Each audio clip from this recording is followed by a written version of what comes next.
great panel. And I want to pick up on a theme that the panel ended on, and that was coming together for grants and not giving out grants, collaborating. In 2009, in 2009, I stood in a makeshift training room in Kabul and delivered a training on advocacy techniques, strategies, success factors for a group of young women leaders from across the country. It was going really well, nothing different about the training that I hadn't seen before. And as we were going through the session, a young woman from Badakhshan province stood up and said, Alex, you know, what you're telling us, what you're teaching us is great. We get it, there's a track record of success, but here's what I'm trying to solve. I'm trying to solve in my community how to stop women from being stoned. And there it was, that moment when all assumptions in development work, in social good work, come crashing down. That assumption that says, go sit in a training, get trained, go stand in front of a room, train some other people, and so cascade down your knowledge, and it'll all be good, because the process was meant well. I had to stop the training, something I had never done before. And I told the group, I said, you know, I'm having such a hard time wrapping my head around the issues that you're dealing with that I don't even feel qualified to talk to you anymore about this stuff. I walked out, and over the next few months, years, I still do, over dinners, working sessions, drinks, lots of drinks, I talk to colleagues across the industry, across the development industry, about that particular experience, that moment where it was like a bag of bricks hitting my face, right? And they, you know, most people have had that experience as well. And we talk about it, we ask the questions, and then we go back to work again. And we continue doing our work. Actually, let me be a little more fair about this. What we do is we ask the questions, why aren't the Bonus of this world talking to each other, connecting with one another? Why aren't the ones, people like me and others in this industry, who have the ability to connect local leaders and organizations, connecting them and then getting out of the way so that local organizations can lead the solution conversation together? And really, the big kahuna in the discussion, why aren't we all of us, coming together and understanding how we can make a dent into the biggest challenges that we're facing? Why aren't we sitting down and talking about creating, co-creating the world that we envision for ourselves? Look, you know, I know we talk about collaboration, and you know, we all have our own networks of local leaders, our own organizations. You heard about my organization's network of 3,000 plus organizations. We do good work. But at the end of the day, we're not connecting with one another to talk about what it takes. Because we all know that the magic bullet in development is that none of us, none of our organizations or no individual has the entire answer. We only have a piece of the answer. And so if we know that, then why aren't we coming together to achieve what Reddit founder Alexis Ohanian calls to make the world suck a little less? Now, the fact that we're all here at South by and talking about this means something. It means that, you know, we at least recognize the need to continue the conversation. But let's also be honest, right? We're an isolated group. If for nothing else, we finagled our way into a $2,000 a pop festival, right? That's why we're here. And we can have the conversation, but it's not enough. The landscape is not complete. It's not colorful enough. So this event today, right now, is actually the next chapter, one more attempt on the part of the organizers to actually materialize that collaboration, right? We are here because of the UN Foundation, a cohort of partners who decided, let's kind of throw open the gates and let's bring people together and have a global conversation about social good.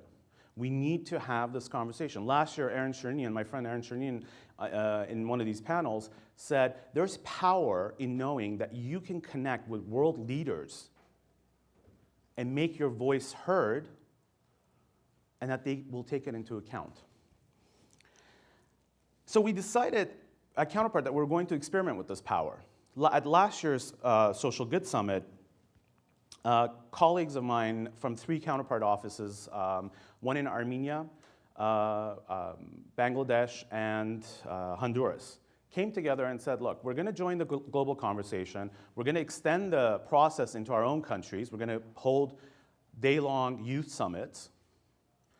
But we're going to come together for the global conversation with purpose.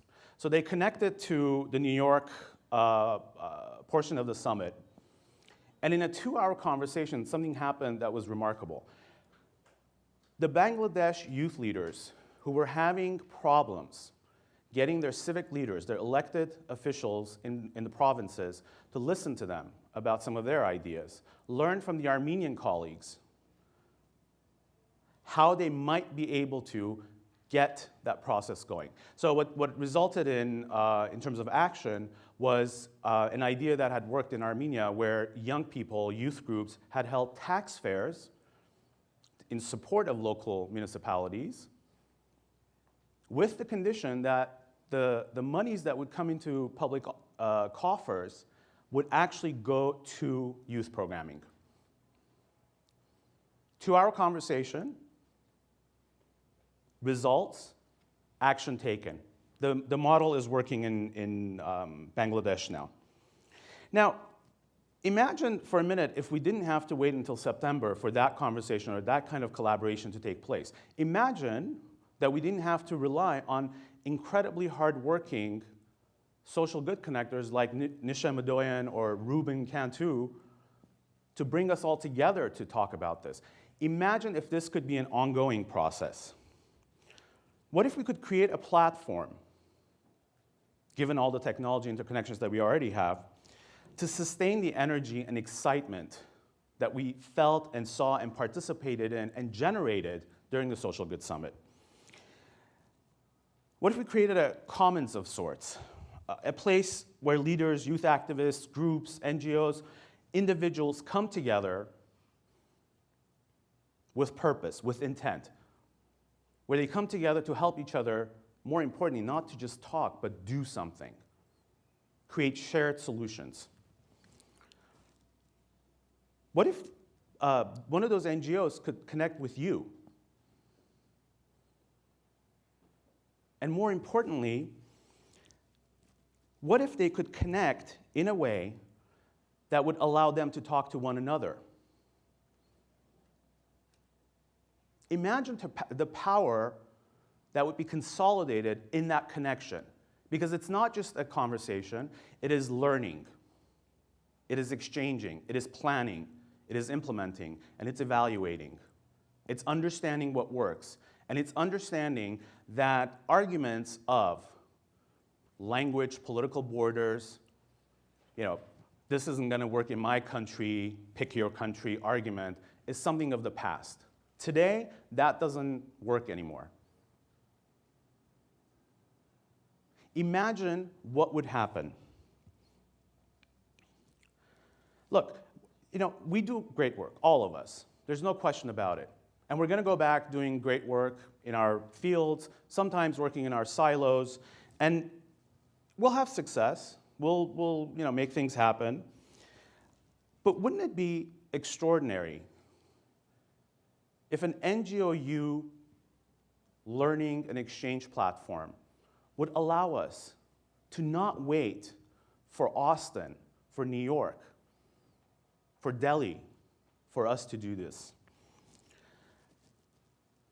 And there's something that we never talk about. All of us here sitting at this session tend to be the ones who set the global agenda for social good, for development. But we may not always know what that agenda should look like. I think Bono knows what works for Badakhshan province. I think my Bangladeshi colleagues know what works in their communities. So why aren't they, at the start of the conversation, setting that agenda? So what if NGOU could actually end up being that forum where our shared agenda takes shape? Imagine the power of that. I recently got an update from Bono.